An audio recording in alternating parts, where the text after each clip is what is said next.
I'm going to let her sit down.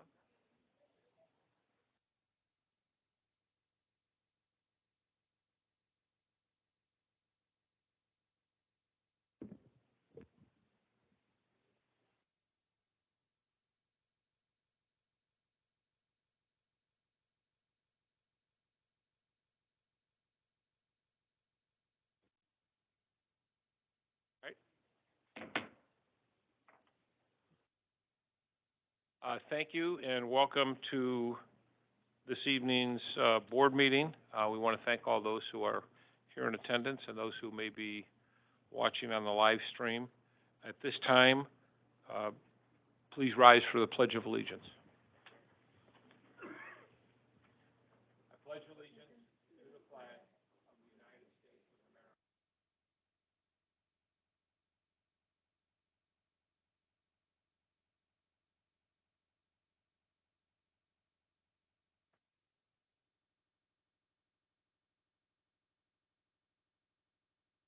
Next, we'll have the roll call. Hello, Mr. Landsman, Here. Mr. Young, Here. Mr. Furman, Present. Dr. Giles, Present. Pastor Jones, Miss Woodruff, Present. Dr. Hans, Here. Miss Newman. She notified me that she would not be able to attend the meeting tonight. Mr. Torres, I just received a message from him saying that he'd be a little bit late. Miss Root, Miss May, Here. Mr. Cowan, Present. you have quorum. Thank you. Our next item is approval of the board meeting agenda. Move for approval. Support. A motion and a support. Is there any discussion? All those in favor say aye. Aye. All those opposed, the motion carries. Next is our first opportunity for public comment. There is a second opportunity, and we do first those who are present. If there's anyone in the audience who would like to speak. Is the one person who signed up, are they here, or? Yes. Ursula Bolton? No. Oh, yeah, you need to, yeah. In order so we can hear you effectively, we need to ask you to come up to the microphone. Yeah, and just state your name. Ursula Bolton. Okay. I'm the CEO at the Michigan Consumer Evaluation Team, or you might know as MSET. For those of you who don't know what MSET is, we have been doing surveys for OCHN for 20 years. It's all done by individuals that are receiving services. All the surveys are done by individuals that are receiving services in the network. Our board of directors has decided to dissolve the organization. So I am here just to make you aware of that. I have been with the organization for quite some time, but the last few years I was not there, and we've had some challenges in the last few years. Okay. So we are at a place where they've decided to dissolve, and I just want to thank you. Our board wants to thank OCHN for all the support over all of the years. We wouldn't have been here this long had it not been for the support from OCHN. We've had the opportunity to provide employment to over 50 consumers or individuals receiving services over the last 20 years. So we're really proud of that. And so I'm just here to let everybody know where we are right now. Okay, well, thank you so much. Thank you and the board and the organization for their service to the community. Will we be receiving any kind of official written? Yes. Okay, all right, Yes. so that's to come Yes. later. Okay. Ursula, thank you very much for coming this evening. You're welcome. Is there anyone in the audience, anyone else who wishes to speak? One online? If you're online and wish to speak for public comment, please raise your hand now.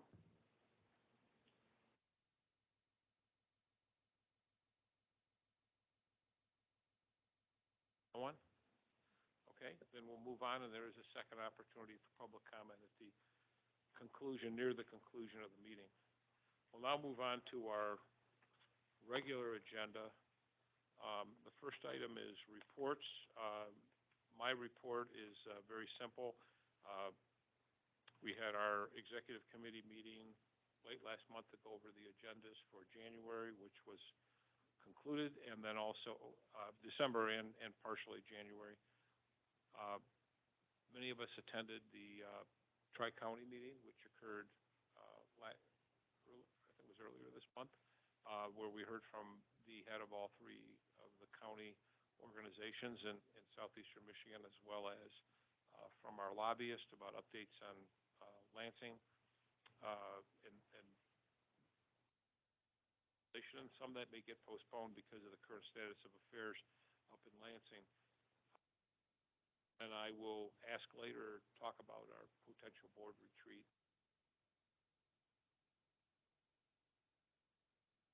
Next, Yvette, the Policy Management Committee. The Policy Management Committee, there were three items under policy review on the Committee of the Whole agenda. All three items were for review and file only. The first item was the Member Experience Report, which was presented by Wendy Schiller and Ms. Lindsay McCracken. A lively discussion ensued with that. The second and third item were presented by our CEO, Ms. Dana Lansby, her updated succession plan, and the Michigan Consortium of Healthcare Excellence Review. That concludes the items that took place under policy. Thank you. Thank you very much. Then the Finance Committee report, Mr. Landsman. Thank you. We had three financial topics at this past Committee of the Whole meeting on Tuesday, December 11th. Trish Zimbo presented a request to extend the spending of $250,000 of a $500,000 Crisis Intervention Team, or CIT, ARPA grant into the 2024 calendar year. OCHN has already spent $250,000 of the received $500K of the grant funds. This authorization would allow OCHN to spend the remaining funds throughout the calendar year ending December 31st, 2024. This is not new funding, but rather OCHN seeks approval to spend this remaining funding. The Finance Committee also voted to support this, request with an extension to spend the $250K of the $500K allocation. The second item, Trish presented a request to spend $1 million of funding that we received from Oakland County for an ARPA grant fund. This funding was approved by the Oakland County Board of Commissioners from their co-responder or co-re initiative. This funding will be used to embed up to 5 co-responders in various communities around the county, and as well hire a co-responder or OCHN supervisor to manage and support all of the co-responders, the existing ones plus these 5 new ones. The Finance Committee voted to support this request to expend this $1 million of grant funding from Oakland County's Board of Commissioners Grant Fund. And then last, we had a financial update from our CFO, Cheryl Johnson, and our Deputy CFO, Patrick Franklin. Because OCHN has only recently begun the closing of the fiscal year, so that was September 30th, 2023, any cost data that's related to actuals related to our core and direct providers would pretty much be meaningless or at best confusing at this point. So collectively, we agreed to postpone any reporting of our financials until January 24 General Board meeting, so in a few weeks. The data they did present represented the countywide counts of eligible citizens enrolled in the Michigan Medicaid, DAB, TANF, and Healthy Michigan programs. The active county enrollees determine the revenue that OCHN receives and bears no relationship to the more than 27,000 folks that we serve today in our special needs populations, developmentally disabled, MI, and children with severe emotional disturbance or persons whose who suffer from substance use challenges. So, the data report at these upcoming meetings will reflect trial, not or pro forma positions. So again, not permanent until the books are formally closed, which won't happen until the spring. Thank you very much for those updates. The next two items on our agenda are voting items. And the first one, which Mr. Landsman discussed, was the co-responder ARPA funding contract with, I believe it's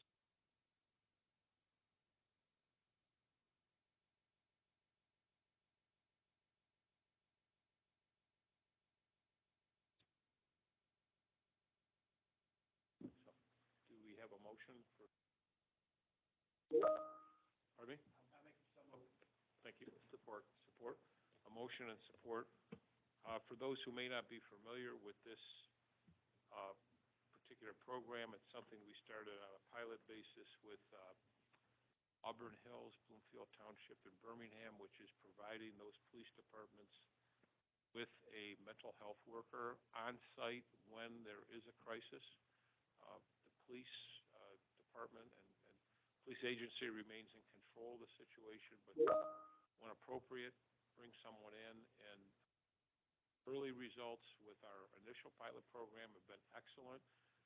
That was been recognized, so we went to the county with other communities and asked for additional. Sometime in the future, this can be countywide, working with the sheriff's department and other police agencies, but we're in the beginning of it, and it is a program that's been well received and by the law enforcement community. Our workers receive the same training alongside who they'll be with the police officers and police organizations. So very proud of this program and to see it growing. So for those who may live in communities that don't have it, you can start lobbying your local elected officials. And well, I wouldn't go overboard yet, but we're trying to expand the program as best we can because there is a need, and certainly the police department receptive to the training and to the assistance on site in a crisis situation. Further discussion? Yes. So that's something that needs to be requested through the township and then also the police department? I think probably a good place to start would be having someone from that community contact us. Adam, if, you know, be someone that would be sent to the folks who run the program, and then understand what it would take, and then see if there's opportunity for additional funding in the future. Yeah, there, you know, we're already working with the Oakland County Sheriff, and there's a lot of communities that use Oakland County Sheriff's Department as their law enforcement agency. Right. So would that also, they would also need to speak with like township elected officials? I think you could talk to them, but ultimately that would be, they've hired the sheriff to police their community, so at some point it would involve the sheriff working with the county and with us, or if it was some other agency, possibly. But we're the ones that have been in on the ground floor of this from the beginning. I guess my question is regarding like West and North Oakland County. Right. Most of those communities use Oakland County Sheriff as their law enforcement, and I mean, the sheriff themselves for Oakland County is already working with. Right. So how would we get that expanded out to those areas? I don't know the jurisdictional issue, so I'll weigh in on those, but I would say if your community or a community you know is interested to contact here through the group, the co-responder program, and then go from there. Perfect, thank you. Okay, thank you. Yes, Dr. Hunt. Yeah, so there are 5 additional co-responders and 1 backup, so that makes it 6. And what communities are covered under this program? I believe the ones I mentioned, the ones I'm aware of, were Royal Oak, Ferndale, Madison Heights, and Hazel Park. So it's kind of the southern. Waterford. Yeah, Waterford. Okay, the Waterford. It was one of the new ones. Oh, that's they right, mentioned, that's right. Yeah, they mentioned last Now time. that you reminded me of that, yes, absolutely. So those are the 5 communities that are part of this second program. expansion.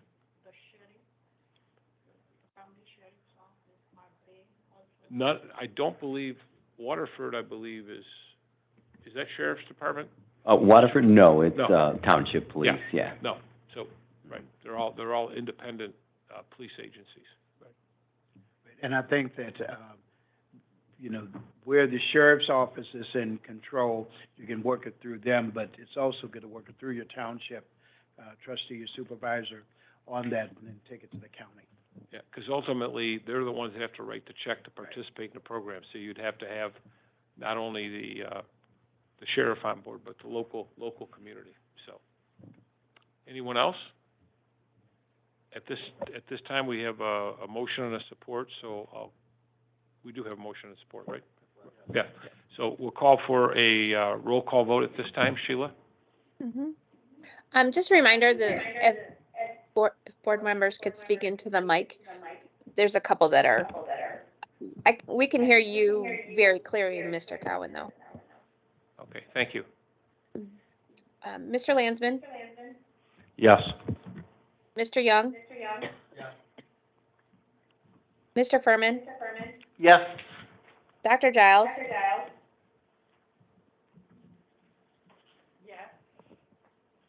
Miss Woodruff, Dr. Hans, Yes. Mr. Torres, Yes. Miss Root, Yes. Miss May, Yes. Mr. Cowan. Yes, You have quorum. thank you. Sorry. And that motion carries. The next Motion voting carries. item is the Crisis Intervention Team, ARPA contract extension that we went over at the Committee of the Whole meeting last week. And it involves the remaining $250,000 in allocating those funds. Do we have a motion? So moved. A motion Support. and a support. Is there any discussion? There being none, we'll have a roll call vote. Sheila?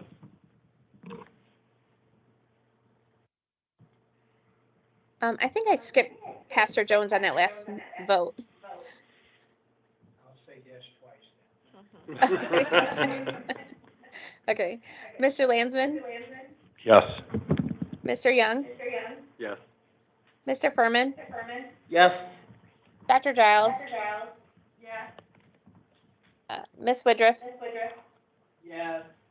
Dr. Hans, Mr. Torres, Yes.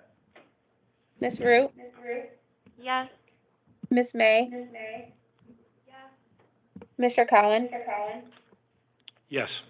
Motion carries. Thank you very much. The next three items are really what we call receive and file. And so I'll just mention them, and then if there's any discussion or questions. These, again, all three of these items were covered at our last, at our meeting at the Committee of the Whole last week, where we had discussion on each. The first one is the resolution for us to be a member of the Michigan Consortium for Healthcare Excellence. Under our governing statute, we need to make a decision on that every year, and that resolution will continue, and also that our executive director or her designee will be our representative. Is there any questions on that? Okay, then we'll have that in the file. Next, we did have Dana Lazenby make a presentation on the succession plan recommendations for the positions of CEO, COO, and our compliance position and DEI officer. And all three of those has been spelled out both on an interim basis until we were able to bring on someone full-time. And this is just a good governance item, so we're all on the same page in the event someone leaves the organization or is unable to serve, who will replace them. And so this is all spelled out in the succession plan. Is there any further discussion on that item? There being none, we'll file that. And then finally, and I won't be able to do justice for it, we had an excellent presentation by Lindsay McCracken and Wendy Schiller at our last meeting on our member experience report, which I think overall shows positive responses and positive outcomes, but clearly in several areas we have a well-rounded discussion. There is room for improvement, and we'll be working with our providers in terms of the response and the outcomes that we have for the communities that we serve. And that covered the full gamut of services, accessibility, response times, planning, satisfaction. It was a very comprehensive report. I can't do justice for it in just a couple minutes, but does anyone have any? Yes, Mr. Torres. It was a comprehensive report, and we had a good discussion about the information that we received. I had some concerns because there are a number of areas that we were not getting the yes in, and that we weren't hitting the mark in. But so I know we collect this data, and I had raised the question about could we collect it on a quarterly basis, or could we kind of see where we're at quarterly or at a halfway point instead of waiting another year. Was there anything done on that, or was there any follow-up on that? Not that I specifically had any contact on. Adam, is there going to be any follow-up on? Oh, okay. I'm sorry.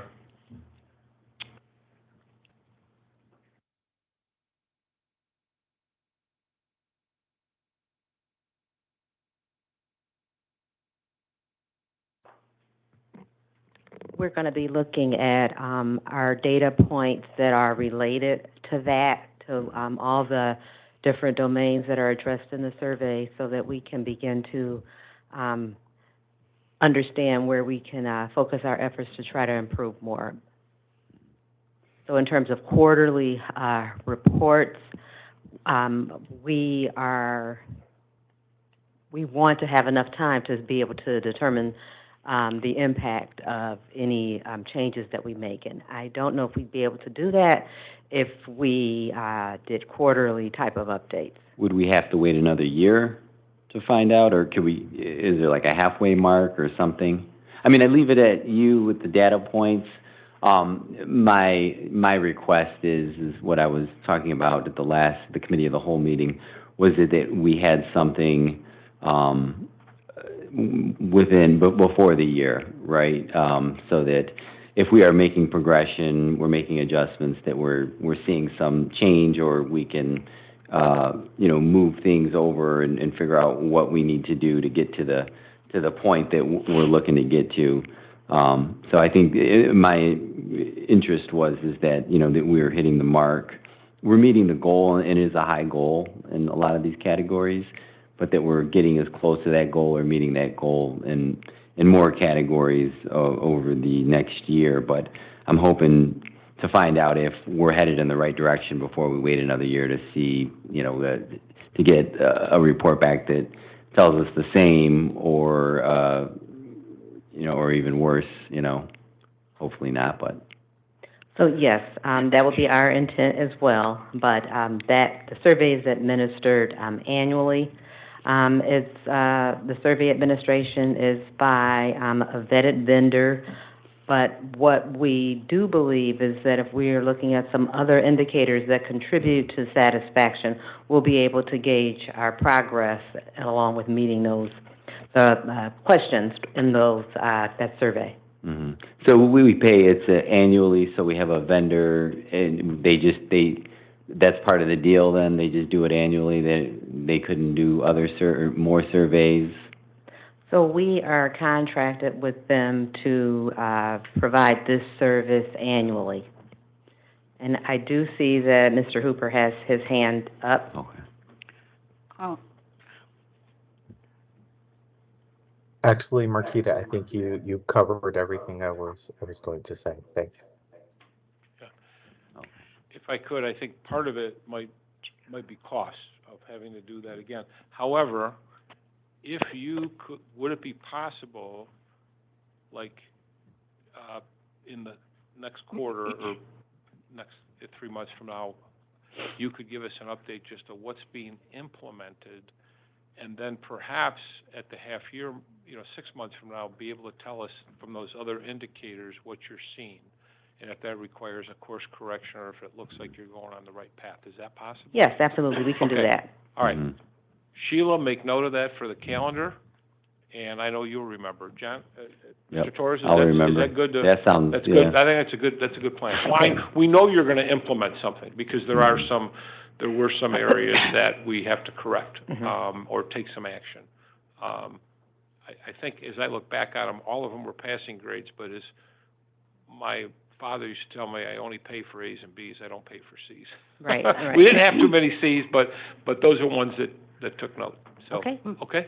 Great. Thank you very much. Thank you. Any other questions for, yes, Dr. Hunt? Yeah, I have a few comments. I think, Okay. we are kind of, missing the point here of the purpose of surveys. I think I see a little bit over-reliance on data here. But we already have a survey, although the sample size is very small, and that is from the budgetary constraints. We have only limited budget assigned to this, so we can only do one survey a year. Is that clear? That's correct. Okay. So I think if we focus on where are the deficit areas and what is a low-hanging fruit, let's say, John Paul pointed out of 16 indicators, 12 were under the benchmark. So if we can pick 3 that we can focus on and get a report or have some kind of a corrective action plan, even if it is limited to 3 indicators or 6 indicators, and that I will leave to, maybe Adam can guide us better on that. Start working on that and get a quarterly report as to how that is working. It has to be a raw data. We don't want to be scientific, but at least we have started somewhere. If we wait for the surveys to come back and then kind of try to analyze, another year, 2 years, 3 years go by. And science shows that we can do, even in the best methodologies, best sample size, corrective action takes place probably 5 years after the fact. And that may be too late for our people, especially the younger population, children and adolescents. They become adults very quickly, as we all know, that have raised children. Thank you. Yes, Christina? I apologize I couldn't be here last week and be in the conversation, so I hope this doesn't sound too repetitive, but just a short comment after looking at the presentation, and there were a few slides on here that show the barriers and interventions, and the main barrier that's listed is staff shortage / staff turnover. And I just have to say it's really interesting for me to be a board member in a leadership position and also be a clinical social worker providing counseling services. So I see this, and it's just disappointing, and sometimes I think it makes us feel a little bit hopeless that we can do the jobs we want to do and feel like we can stay in the agencies like we have in our network and be happy and not burned out and not underpaid. Right, so I know I'm singing to the choir here, but I did just want to make that comment. Kind of being in this position, I think it's a unique position to both be a leader at this level and then also a clinician. But yeah, being able to provide benefits is helpful, right? So we can have a living and trying to prevent burnout, because we love what we do. I love serving people so much. It's my purpose, my passion. But we have to take care of ourselves too. So I just wanted to share that. Thank you. And I think that I raised a question because there's a lot of discussions now in relation to I guess, truthisms, where persons of different cultures or ethnicities come in not feeling that they're going to be told the truth, and fan what they're thinking. They may not tell you all, okay, what they're looking for. And so hopefully, as this next report comes out, we get a little bit more clarification, on that, because lack of consistency in providing opportunity for family inclusion, okay? They raise the issues. There's a problem that I have in telling you the truth of how I feel about either the attention service or blah, blah, blah. And so we really need, I guess, to peel back that onion and say, how do you feel that way and what? And I think that may make our report a little bit better.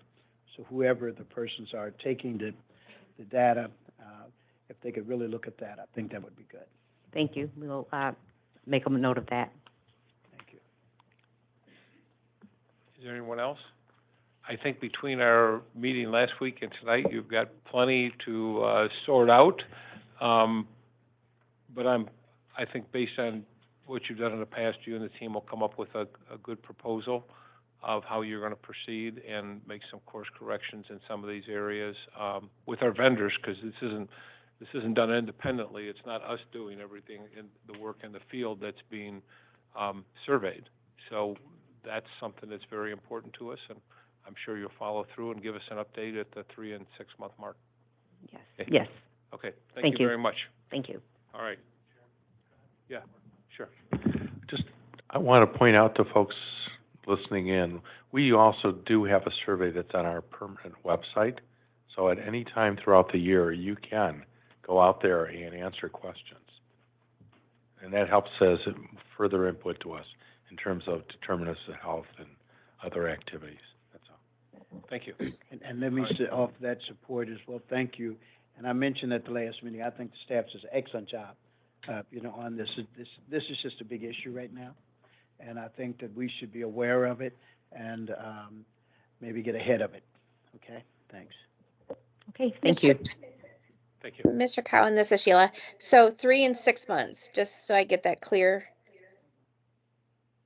Is Pardon that me? when you want 3 and 6 months, that's when you want an update? Yes. Okay. 3 And months just a from now. reminder that our needs survey goes out. And you'll get a report on that at the same time. Okay, that's great. Okay. Thank you. All right, that member experience report will be filed, and I'm sure everybody's going to keep it in the active file. So the next item on our agenda is the consent agenda approvals. These are minutes of our last board meeting, the recipient rights advisory committee minutes, the committee of the whole minutes, and the citizen advisory committee minutes also. Do I have a motion? Move for approval. A motion? Support. Roll call vote, please.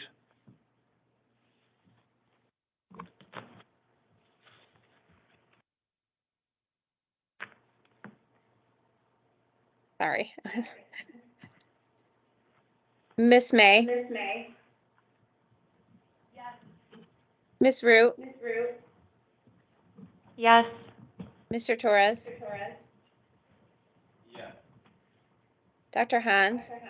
Yes. Miss Woodruff. Yes. Pastor Jones. Yes. Dr. Giles. Yes. Mr. Furman. Yes. Mr. Young. Yes. Mr. Landsman. Yes. Mr. Cowan. Yes. Motion carried. Thank you. Next item is other business. Sheila, you had a plug for attendance at the CMHA Winter Conference? Yep, so that's February 6th through 7th. I've only got one board member that is confirmed. We went ahead because registration and hotel booking is happening now. So we did go ahead and book 4 rooms. So if you plan on attending, if you could please let me confirm your attendance. All right. Sheila, you said the 6th through the 7th? Yeah, it's February. Thank you. Thank you. All right, and when do you need to know by? Yesterday. No, I'm just kidding. I almost knew that was coming. I walked right into it, didn't I? Okay, all right. Okay, so we'll call you yesterday. Okay. All right, thank you very much. All right, I'd encourage attendance. A few of us, several of us went to the annual meeting up in Traverse City at the end of the fall, and it was an excellent conference, and I'm sure the winter conference will be more of the same. Next, we have committee reports. First, Mr. Landsman with the Recipients' Right Advisory Committee. Thank you, and I'm not the official liaison. Dr. Hahn says I was just filling in for her. Liz Janowitz chaired this month's RRAC meeting. The RRAC met at its usual first Thursday of the month at 4 p.m. time slot, and that was on December 7th. After the roll call and public comment with approval of the agenda, the next item was called the Goal 2, which is members get to know. This is where the RRAC members ask questions to better get to know their guests. So they asked me because I was the guest, and I shared a little bit about myself. Questions were asked of me, and I answered them. And it was fun getting together with some of the folks that I used to be on the RRAC committee with in the past. Preliminary fiscal year 23 recipient right data was presented. The ones that I found most interesting were complaints that were filed in fiscal year 2022. We had 778. In fiscal year 2023, we had 779. So the numbers didn't really change materially coming out of COVID and all that. So I thought that was interesting. From a substantiated complaints, in 2022, we had 32%. In 2023, we had 37, so about a 5%, 5 points increase in terms of the number of complaints. Appeals, we had 15 in 2022. In the fiscal year 2023, we had 7, so about half as many appeals. In terms of upheld appeals, pretty much the same thing, 14 of 15 from 2022, 6 of 7 for 2023. Then we covered the RRAC, the recipient rights calendar. And as I said, they meet typically on the first Thursday of the month.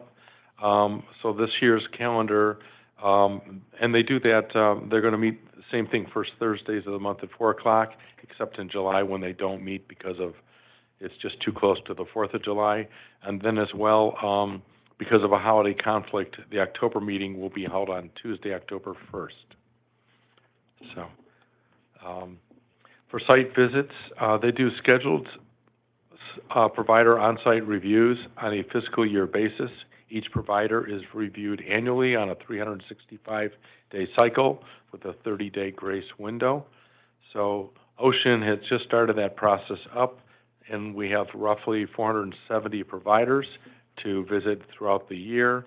And again, it's within the annual cycle with a 30-day window. So at this point, they have visited the 29 that were scheduled, and that's roughly 6%. And it's too early to say, but it's likely they'll make the visits for all qualified vendors or providers. We then covered the next month's agenda. That included the following agenda topic items: site visits, which we review every month, the fiscal year recipient rights report, rights updates, so the department's updates, and then they're going to continue to review and refine the getting to know you questions. In terms of a rights update for this month, they said that they've hired, or they will be hiring one college co-op student to help the recipient rights team with tasks and innovation items. And we also had a drop-in visit from Chief of Staff Christine Burke and CEO Dana Lazenby. And she was on her way to the County Commissioners meeting to thank the Board of Commissioners for granting us that $1 million increase for our co-responder initiative that we approved earlier tonight. So that concludes the report for the December RRAC meeting. Thank you, and thank you for stepping up and filling in You filled big shoes of Dr. Hans at that meeting. They are. And they miss you.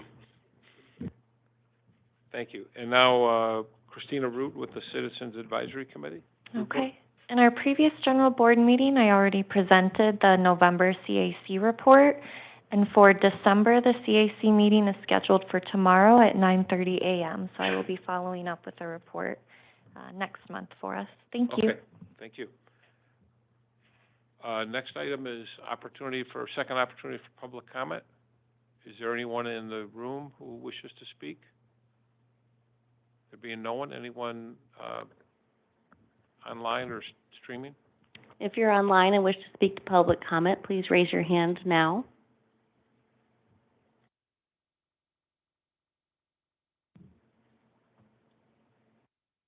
Everyone's finishing Christmas shopping, so, all right. Okay, we'll close public comment.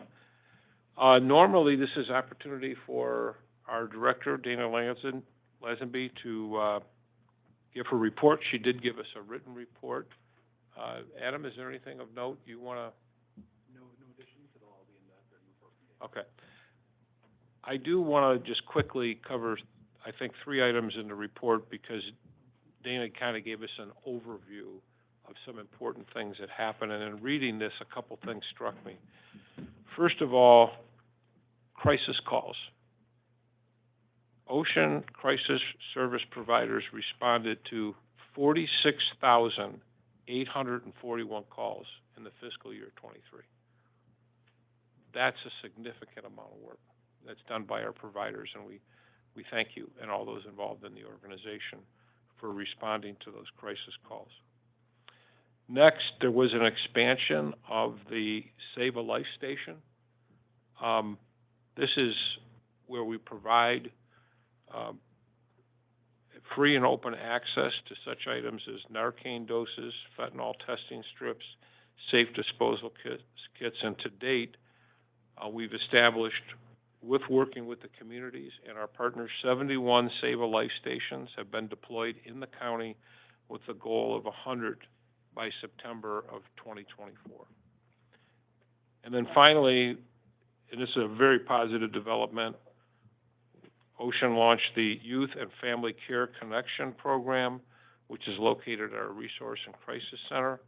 It's an innovative behavioral health service program designed to meet the mental health needs of youth 17 and younger, and its services include triage for behavioral health crisis, resources, and care coordination. There have been more than 2,000 evaluations that have occurred with young people in our county since that's occurred. Some of these numbers are overwhelming, and I don't know if we know how many people have used the Save a Life station. We know how many items have been taken, but I'm sure that's a significant number of folks. So the need is out there. We're here to do our very best with our providers to meet that need, but I just want to applaud all those, and this is just a couple of the things that have been going on in a very challenging 2023. So I want to thank everybody for that. And I want to, by the way, everything I read, Dana wrote that, not me. But I felt it really needed to be highlighted just on some of the issues that we touch on as an organization and with our providers. Finally, this evening, our last item is board member comments. And I'll start with Christina, and we'll go that way first. I don't have much, I guess, just happy holidays. It was a good year. I'm really grateful to serve on this board with everyone and all the staff. Thank you for all that you do. I just hope that you have a relaxing and as peaceful as possible Christmas if you celebrate. Thank you. I echo the happy holidays and also a thank you to all the staff who deal with surveys and data. I started my career as a marketing analyst, so was sitting in your chair while people asked random questions, always after the survey is done, right?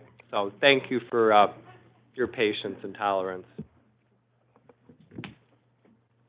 I want to take a minute and thank the folks that are in the field, the direct service providers that are helping the people that we serve so that they have a better life, help them inspire hope, empower them, and they strengthen our community. So I'll paraphrase our normal tagline that we use. But I just want to thank those folks in the field.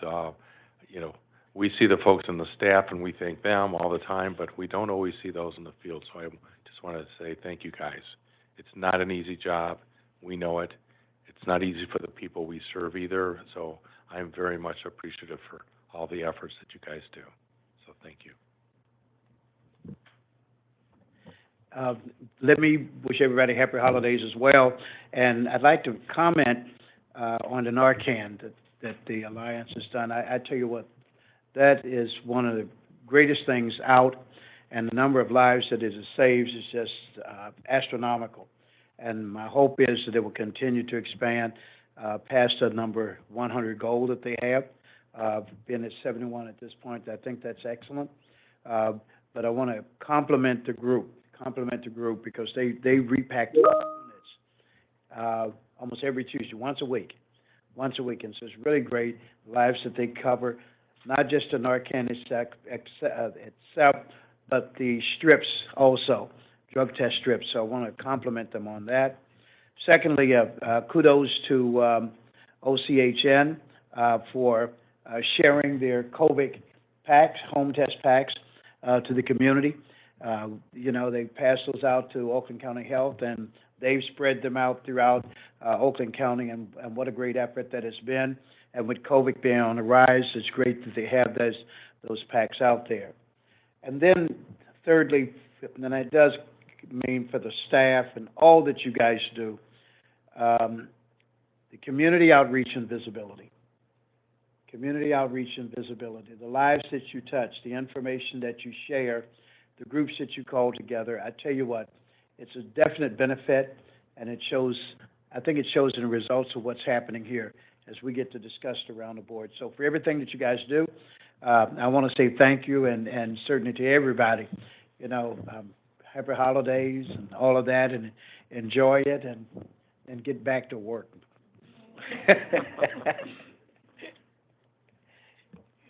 Yeah, I also want to wish everyone a happy and safe holiday season. I hope everyone gets some time to relax and enjoy this peaceful time of the year. Thank you. I too want to wish everyone a happy holiday, and thank you to the staff and the providers for the work that you do, because I'm a firm believer that caring is something that's innate. You cannot pay people to care. So your commitment and dedication is very much appreciated. I want to wish everybody Merry Christmas, Happy Holidays. Also want to highlight the fact that this past week, the Lieutenant Governor signed a pretty big package of juvenile justice reforms here for the state of Michigan on behalf of the governor, who was, I believe, out of state or out of the country.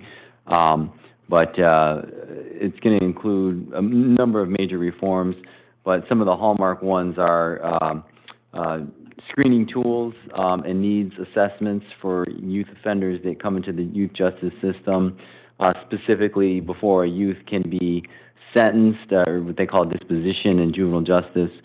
They would actually have to have a needs assessment done, which would tell the court, advise the court on what kinds of needs they have, and also included in that would be any mental health needs, things of that nature, substance use.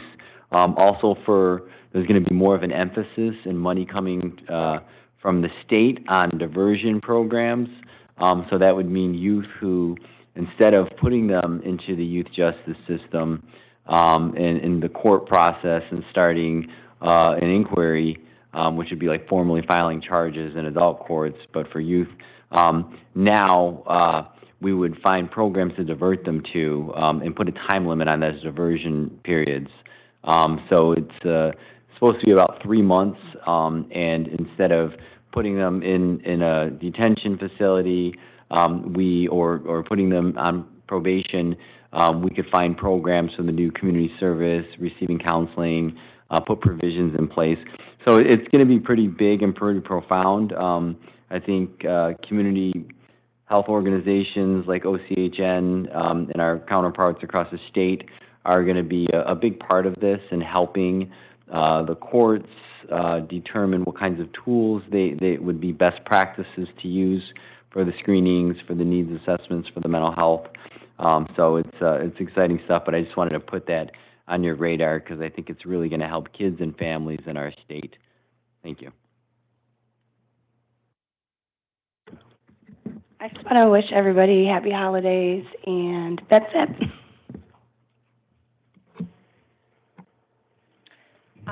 I'd like to echo that. Thank you. Thank you for serving in Oakland County. Thank you for caring in Oakland County. I also want to say happy holidays. I also want everyone to remember winter season. It can be rough. It can be a happy time, but it also can be a rough time. Less light, after the holidays. We really don't have much to look forward to after December. So just keep in mind, no matter your walk, your exterior, whether you're a person served or a person serving, if you feel overwhelmed, don't forget to phone a friend. If you feel like you don't have a friend, you don't have a family member, don't forget 988 is for anyone, not just for a specific type of person. Use that if you don't have support.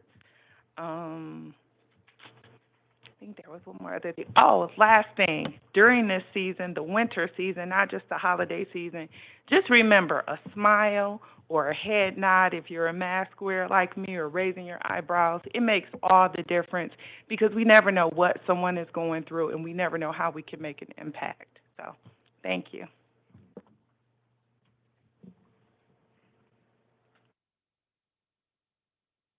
Adam?